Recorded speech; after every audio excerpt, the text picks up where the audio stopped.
Hello friends, this is Team SuperSimplified and today we are going to discuss the Economic Survey 2016, Volume 1, Chapter 3. The title of the chapter is Spreading Jam Across India's Economy. So let's get started. Before starting, let's see what is JAM first of all. So JAM was a term which was introduced in the Economic Survey 2015, last year's Economic Survey. And JAM stands for Jandhan, Aadhaar and Mobile. Jandhan, Aadhaar and Mobile. Economic Survey 2015 proposed that these three instruments put together can help us solve a lot of problems, right? So this is a technology solution which can help us solve a lot of problems. So in chapter 3 we will be discussing mainly about one problem, which is cash transfer. Okay, so what is this cash transfer? See, India is a developing country, and there are a lot of people who are below poverty line. There are a lot of farmers who need government support. So government will be sending a lot of cash to these people, right? There are Manrega workers who receive their daily wages. So these are the people who are receiving cash from the government, and there are also some transactions between central and the state government, right? So cash transfers our countries need, that is for sure. But the problem is these cash transfers were not found efficient in the past. So there were a lot of inefficiencies which were involved here because of basically three reasons. First one is because of the leakages because of corruption basically, and there were some administrative hassles also, because of which there were a lot of leakages which were taking place. And then high involvement of the middlemen. There are a lot of layers in between. For example, if I am a Manrega worker and I am receiving some fund from the central government, then central government will send the fund to the state will send it to the district will send it to the block will send it to the panchayat, and then finally my panchayat will give the fund to me. So there are a lot of layers in between. There are a lot of babus who are sitting there and processing the funds. So there is a scope of corruption. There is a rent seeking behavior sometimes in these people who are involved in the middle. So these middlemen are to be eliminated. Then coming to the third problem, inefficiency in the current scheme of fund transfers, there is a poor beneficiary identification. We are not able to identify very properly that who are the people who are really eligible for a particular subsidy or a particular fund transfer, right? So how to address these three concerns? So for that we have a solution which comprises of three elements: Jandhan, which provides you financial inclusion; then Aadhaar, which provides you identity so that the beneficiary identification problem can be resolved; and then you have mobile number for the direct contact to avoid the middleman. Okay, so have we implemented this, or are we talking about it in air?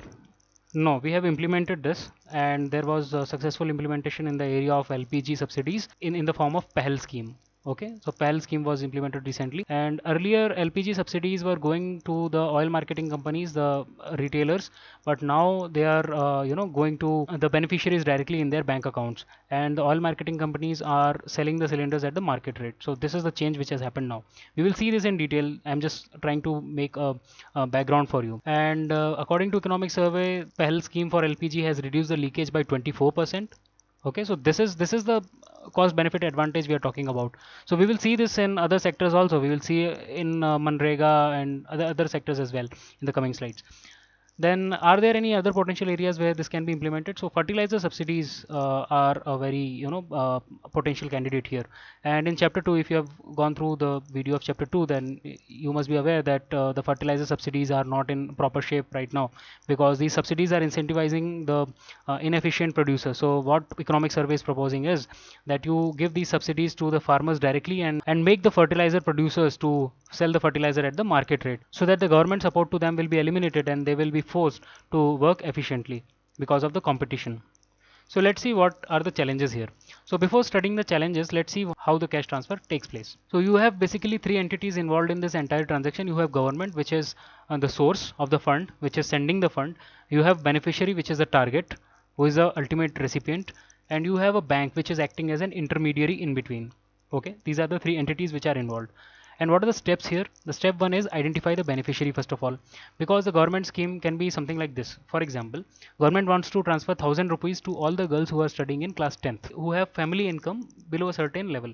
Okay, now based on these conditions, you have to identify beneficiaries who are fulfilling all these criteria, right? So identification of the beneficiary is also very important. Then coming to step 2, transfer the money to the bank. So for this, what is the requirement? The beneficiary should have a bank account, and this is the main problem here, because the financial inclusion is very poor in our country. So that is why Pradhan Mantri Jan Dhan Yojana was launched, so that this problem, the step 2, can be operated smoothly. Okay, so that everyone has at least one bank account. Then coming to step 3, what is step 3? Beneficiary must be able to access the money. See, now the problem here is you may be living in a village, and because of Pradhan Mantri Jan Dhan Yojana, you are going to a bank which is 80 km far, and you are opening a bank account. Now you have a bank account, so fine, step 2 is complete, you have a bank account. But the problem is you will not be traveling every week to a bank which is 80 kilometers from your place, right? So accessibility of the bank is also important. Apart from the availability of a bank account, accessibility of the banking services is also important. So these three steps will lead us to the three challenges. So what are those? First challenge is first mile problem, beneficiary identification. Second is the middle mile, the distributor opposition. Because if you talk about the schemes like PDS or fair price shops, where cereals and grains are distributed to people below poverty line at a fair price, there are a lot of siphoning which is happening, and he will sell it to someone at a higher price, right? All those things are happening. So distributor will definitely oppose for a system which is bringing in transparency, because his extra income will be cut down, right? So distributor opposition is to be tackled. Then last mile problem is beneficiary inclusion. So this is the biggest challenge. So now what happens if these things are not proper? Inclusion errors can take place. What are inclusion errors? If you are not able to identify the beneficiaries properly, inclusion errors will occur and leakages will take place, because a lot of ghost accounts will exist, and people who are not eligible for a particular scheme, they will also get their account open, they will also become a part of it, and this will deprive the needy who are the actual target. Then exclusion errors can also take place. Exclusion error takes place when the last mile connectivity is very poor. Okay, so genuine beneficiaries get excluded because they don't have a bank account. So where will the government send them money? So exclusion errors can take place. So these are the two errors: inclusion error and exclusion errors. If we are coming to the implementation part of the JAM, then there are three requirements which are to be fulfilled. Let's list them down before going into detail. So government to beneficiary link should be very strong, and this is the challenge of identification. So government should have a very reliable database of all the beneficiaries with all their relevant details. Then second linkage is between the government and the bank, the challenge of payment. So all the beneficiaries should have at least one bank account. Then third linkage is between the bank and the beneficiary. So this is the challenge of putting money in the hands of the beneficiary. The beneficiary may have a bank account, but the banking services may not be accessible. They may not be within the 5 kilometer radius of the person. Okay, so he has to travel a long distance to avail those facilities. So this is the third linkage. This should also be facilitated. Then let's see these three linkages in detail. So first linkage is government to beneficiary, the challenge of identification. So beneficiary databases are required, and existing databases are having problem because they have very poor reliability, because they were based on voter IDs and other proofs, ration cards and all, where a lot of duplication had happened, and people who are not eligible for a particular type of ration card have also availed by unfair means. So this has given rise to ghost accounts. People who are not eligible for a particular subsidy are also coming in and getting the benefits of that. So a lot of leakages are happening. Now what is the solution? Aadhaar comes as a solution here. Aadhaar comes as a rescue because it uses biometric technology. So the duplication is not easy here. Duplication is difficult. Okay. Hence Aadhaar coverage is important. So maximum population or all the people should have Aadhaar card with them if we want to implement JAM. So this is one of the requirements. Government to beneficiary linkage, which involves identification of the beneficiary, should is dependent on Aadhaar coverage. Okay. And recently Aadhaar bill was also passed in the parliament, which was pending from the last year. And how is the coverage of Aadhaar in India?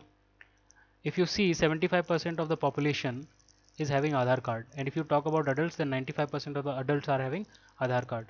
So more than 90 crore people are having Aadhaar card. Okay. And if you want to see the state-wise status, then this is how it is. So you can see that Telangana is having highest, which is 100% coverage. Even Andhra Pradesh is good, around 99%. The three states in the north, northern belt, Himachal, Punjab and Haryana are having around 99%. So all these dark green states are in a good condition. So 1/3 of the states have more than 90% coverage, and there are only 4 states that have below 50% coverage, and these are the northeastern states. You have Assam here, you have Nagaland, Mizoram and Meghalaya. So these are the 4 states which are having less than 50% coverage. Assam is actually having only 2%. So these are the states which are lagging behind. Okay. Now Jandan and Aadhaar coverage over time. If you want to see Aadhaar coverage over time, this is the graph. The orange color bar represents the growth in Aadhaar coverage. So you can see it is nearing 100 crore. Okay. Now let's come to the second requirement, government to bank link. So the challenge of payment. Government to bank link talks about every beneficiary having a bank account. So Pradhan Mantri Jan Dhan Yojana was launched to achieve this, and 12 crore bank accounts were opened in 2015 alone at the rate of 3 lakh per day. This scheme has been registered in the Guinness Book of World Record also because they have opened maximum number of bank accounts in a single week in the world. Okay, but saving bank account penetration is still low. Things have improved, but not that much. What is the problem because of this? It leads to exclusion problem, that a lot of genuine beneficiaries may not get those benefits because they don't have a bank account. Now this map shows the saving account coverage across the states. The condition is not very good here. There are only two states, Chhattisgarh and Madhya Pradesh, which are having more than 75% coverage. Otherwise the national average is 46%. So less than 50% people are having a bank account, and half of the population in country on an average is not having a single bank account. Then how will the government transfer the funds directly to the beneficiaries? How the DBT will take place? How the JAM will be implemented? This is the second linkage which is missing. Now let's come to the third requirement. Third requirement is the third linkage. This linkage is between the bank and the beneficiary, and this is the last mile challenge of getting money into people's hand. Okay, so this is talking about the accessible banking facilities. So now maybe person is having a bank account but the bank is not near his place, then this is also a problem. See, there are two issues, the availability and the accessibility. The bank is available, and under Pradhan Mantri Jan Dhan Yojana, out of excitement, he can go to the bank which is 80 kilometers from his place and he can open a bank account. But this is not accessible to him because he cannot go on a weekly basis to such a far place and transact with the bank. So this is the problem of accessibility. Only 27% villages have a bank account within 5 kilometer radius. So this is the condition, and this fact is very important. You can quote in your mains answers also if it is relevant. So that is why economic survey is very important, because it gives you a lot of relevant facts. Okay, so that is why RBI had given 23 new banking licenses last year, right? And out of these 23, 2 were given to universal banks, IDFC and Bandhan, 11 were given to payment banks, and 10 were given to small finance banks, right? And recently there was a news that Airtel Money has started its operation also. Now economic survey is also saying that okay, the banks are not available, but there are banking correspondents which can help us. Who are the banking correspondents? These are the people who travel to the villages. They are the agents of the bank. They travel to the villages with their gadget and cash and everything, and they accept deposits from the people. People can withdraw money from them. So all those transactions are possible with the help of banking correspondents. Economic survey is saying that banking correspondents can help till we spread the network of banks in the villages. But the problem is the population density of the banking correspondents. There are very few banking correspondents available for the population. For example, if you see the case of Gujarat, then for 5,473 people, there is only one banking correspondent which is available. Okay, so they are not available in sufficient numbers. So the last mile connectivity remains weak. So is there any other alternative? Economic survey itself proposes that mobile is another alternative. So we can use mobile payments, mobile money. So that is why RBI has given license to 11 payment banks which will be using this mobile payment methodology. Okay, so this is how the mobile coverage across states looks like, and there are more than 100 crore subscribers, mobile subscribers in India, right? So this is how the connectivity is. So now are you able to connect the dots? What was the last mile challenge? Last mile challenge was the connectivity between the bank and the beneficiary, right? So banks were very few. So we thought, okay, banking correspondents can help, but for very huge population, very few number of banking correspondents are available. So okay, we will resort to mobile payments, okay, because the mobile connectivity is very good, right? So the mobile has some advantages also. For example, the payments will be quicker, they will be more secure, and they will be convenient also. You need not travel to a bank. Okay, even if it is within 5 kilometers, you have to travel to the bank, right? So that pain is not required if we are using mobile technology. Okay, so let's move ahead. And what are the varieties of JAM? How can the JAM be implemented? JAM can be implemented in two ways. First one is DBT, direct benefit transfer, and other one is BAPU. BAPU is biometrically authenticated physical uptake. So what are we doing in DBT and BAPU? How are they different? See, in DBT, the subsidies are transferred to the beneficiaries in cash directly in their bank account. What we are doing with LPG, right? The subsidy is directly coming to the beneficiary's account.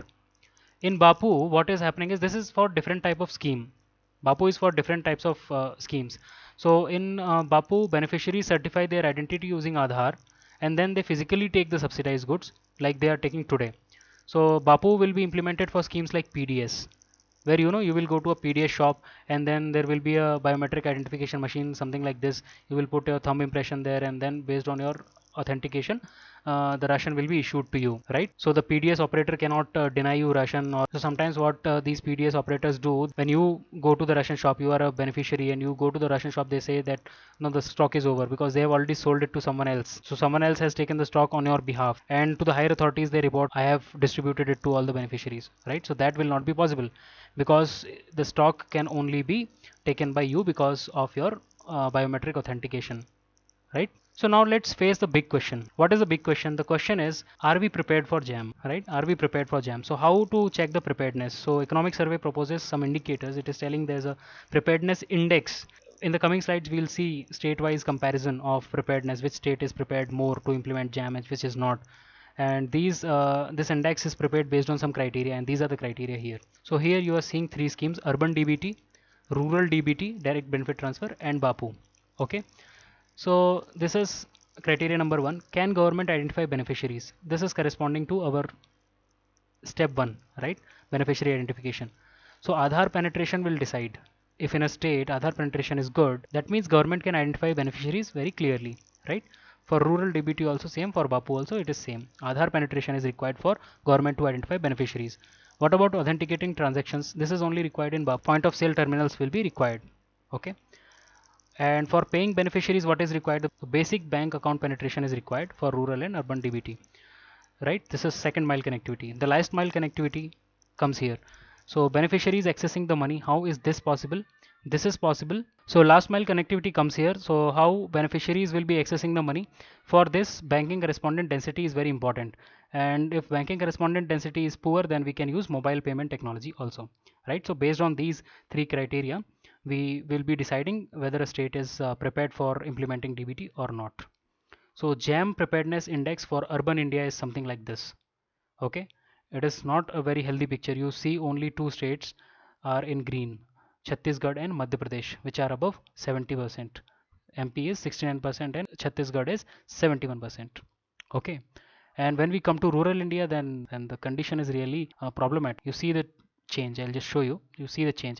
So when we switch from urban to rural, this is the change which is happening. So the map is completely red in case of rural preparedness, right? So this is how it looks. This is urban, and suddenly when you come to rural, the entire map is red, right? So the preparedness is hardly somewhere around 1%, 2%, 3%. So there is a lot of groundwork which is to be done. And what about the BAPU preparedness index? So this is also not very healthy, except for Telangana, Chhattisgarh, and Madhya Pradesh. These three states are little ahead of their peers in BAPU preparedness index. Okay. Now let's come to another important part, the pilot experiences. Now we have had pilot experience. We had some pilot projects going on in the LPG sector in the form of PEHL scheme and also Manrega fund dispersal. So what has been our experience there? So these were some of the schemes where DBT was used, where JAM was used. It was used in Manrega payments. It was also used in the PEHL scheme for LPG subsidy dispersal, and it was also used for National Social Assistance Program, some scholarship programs, and some other schemes involving labor, women, and banking. Okay, so JAM was utilized quite in quite some places, but we will be discussing in detail about the PEHL scheme for LPG and Manrega fund dispersal. So what has been our experience? Let's have a look.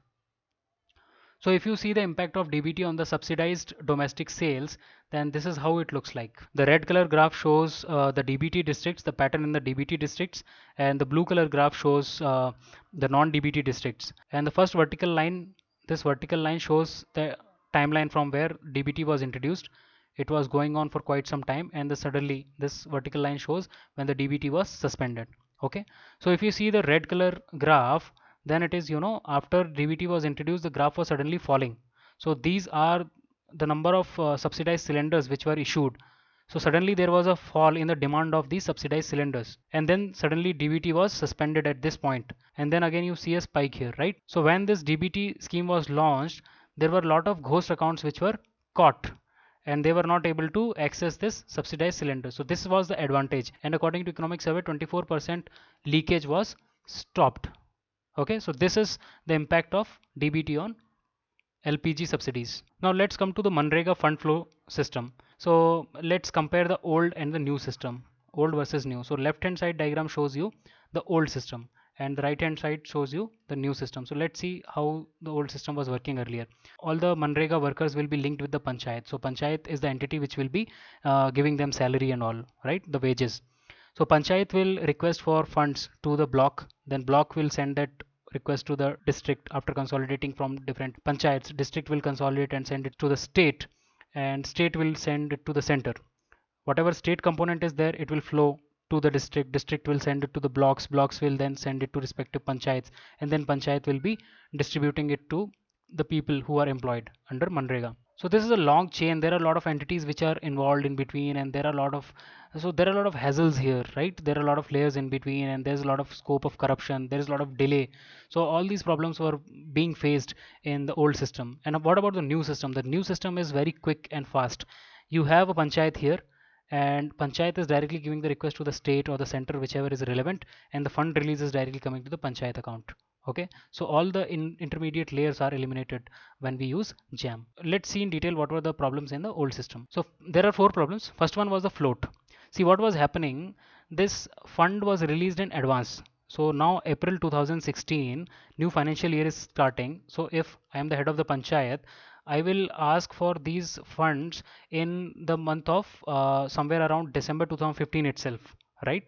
So this fund will be released to me in advance. For example, if I request for 100 crores for the Manrega implementation for my panchayat, then maybe 90 crore approval happens, and the fund will be transferred to me immediately. This fund will come to me and it will be sitting idle for rest of the year. For example, if I make a payment of 10 crore in April, then another 15 crore in May, another 20 crore in June, right? So this is how it is happening. And what about the rest of the fund? It is lying dormant. So a lot of fund was lying dormant in these cases, right? So there was a lot of float, and central government was borrowing this fund and sending to the panchayats, and it was incurring a lot of interest burden. For example, 1 lakh crore fund, for 1 lakh crore fund, the cost which is incurred by the central government is around 8,500 crore annually, right? And coming to the second problem, it was related to the leakages, because there were more layers in between, and there was a rent seeking behavior of the officials. There were a lot of babus involved in between. There were a lot of layers. So there was a more scope of corruption, and more people were there in between asking for cuts and all, right? So that is why there were more leakages. And then third problem was that of misallocation. If there is an error in forecast, if you are forecasting less than what is the actual expense at the end of the year, or you are forecasting more, then there will either be a shortage or there will be an excess of the fund, and this is also, not healthy. Then coming to the fourth point, the resource intensity. There a lot of valuable time of a lot of government officials was going on in these activities only. So there were a lot of people who are involved in between, but so their involvement can be eliminated, and they can use their time productively somewhere else if we use JAM. Okay, now let's see some conceptual differences in fund flow system of old and the new system. So let's come to the point number 1. When were the funds allocated? So this fund allocation was happening before the spending occurs. This was happening in advance, right? And in the new system, when the spending occurs, these funds are sent later after the spending occurs in real time. And what is the effect of this change? The reduced float by 26%. So interest burden on the government is also decreasing. And how do funds flow? If you talk about the old system, then the flow was level by level. It was going from center to state, then state to district, and district to block, and then to panchayat, and from there it was going to the beneficiaries, the actual beneficiaries. But now in the new system, it is directly moving from the fund pool to the spender, from the state or the center, whichever is relevant, to the panchayat, right? And what is the effect of this? The reduced payment delays are seen, and uncertainty is also reduced, right? Then coming to the third point, when does expenditure documentation occur, right? So in the old system, the aggregated ex post expenditure reporting was happening. So for multiple beneficiaries, a bulk amount was shown. So it was shown like for the month of January, Manrega payments, these many crores, but the breakup was not available against each labor. So there were a lot of discrepancies which were being found. There were a lot of fake names which were put in, and there were a lot of forgeries which were happening at the panchayat level. And this reporting was happening after the funds have been dispersed. So what at the maximum you can do, even if you find out a discrepancy, you can take only reactive measures at that stage. You cannot take any proactive measure. So in the new system, the reporting is happening individually at the individual level and in real time. Okay, so for every individual beneficiary, the payment records are released. And what is the effect of this? What is the advantage we are getting? the leakages are reduced by 14% and the fund requirement has reduced by 38%. So these are the benefits we are getting after implementing JAM in Manrega fund flow. Okay. Now after studying the previous implementations, pilot implementations, the question arises where next to spread JAM. So what are the other potential areas where we can implement JAM? So according to economic survey, there are two criteria to decide this. So all those areas where central government control is higher, those should be the potential candidates for this, because a lot of coordination is required between different departments. So if the central government control is higher, then it will be a lot easier to coordinate between the various agencies involved in this entire exercise. And second criteria is we should focus on the schemes and the areas where considerable leakage is happening, because then only we will get the maximum returns on the investment. Okay, so we have finished the chapter 3 also. Now let's have a quick recap, because it was a lengthy chapter, so I just want to recap the points quickly here. So first of all, we saw what is JAM. So JAM was the concept which was given in the previous economic survey: Jan Dhan, Aadhaar and mobile. And these three technologies together can help us in solving some problems in cash transfers. But there are some challenges. What are those? Beneficiary identification, distributor opposition, and beneficiary inclusion. Then there are three requirements for implementing JAM. These are basically three linkages: government to beneficiary linkage, which is in the form of beneficiary identification; then government to bank, where we were talking about the financial inclusion; and bank to beneficiary linkage, where we were talking about the accessibility of the banking services. Then what are the varieties in which JAM can be implemented? There are two ways: direct benefit transfer and biometrically authenticated physical uptake. And then we saw the JAM preparedness index. We compared the performance of various states, the readiness of various states according to the preparedness index. And then we saw what were our pilot experiences in the schemes which were implemented recently. For example, Pahal in LPG, where the response was very positive, the outcome was very positive, and Manrega fund transfer, where we saw in detail how we were able to curb 14% leakages and reduce the demand of funds by 38%, right?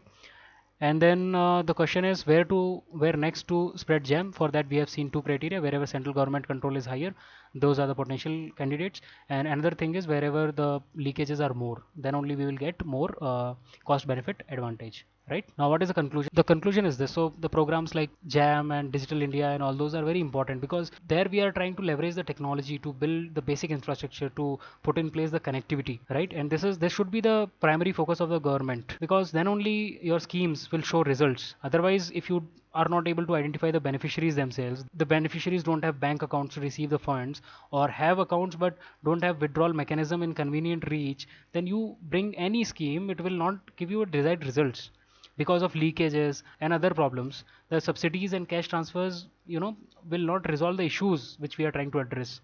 So we will keep giving these same subsidies even after 50 years from now, and subsidies and cash transfers are the only temporary relief measures till we are working on the long term solution. So they are not permanent solution to something. They should help the beneficiaries come out of the vulnerability which they are facing right now, and thus gradually reduce the need of the subsidy itself. These subsidies are to be phased out in a gradual manner, right? And this is only possible when the cash transfers are very efficient, and the JAM Trinity is providing a ray of hope in this direction. So that is what we have discussed in the entire chapter. Okay, so that's all guys, that's all from my side. Thanks for listening, and please do like, comment, subscribe and share if you like this video. Please do subscribe to the channel. Please click on that red button of subscribe, and please do subscribe so that you get all the notifications instantly and you don't miss out any important topic. And please provide your feedback in the comment section if you like this video. And if you have any topic in mind which you would like us to cover in the coming sessions, then please let us know. We will try to take it up in the coming lectures. We have already covered some of the topics which were suggested by some of our viewers, so you can also put forth your views. And please do comment on these videos, and please let us know so that we have kind of feedback from your side also, whether we are going in the right direction or not. And we'll come up with the fourth chapter tomorrow. Till then, bye bye, take care.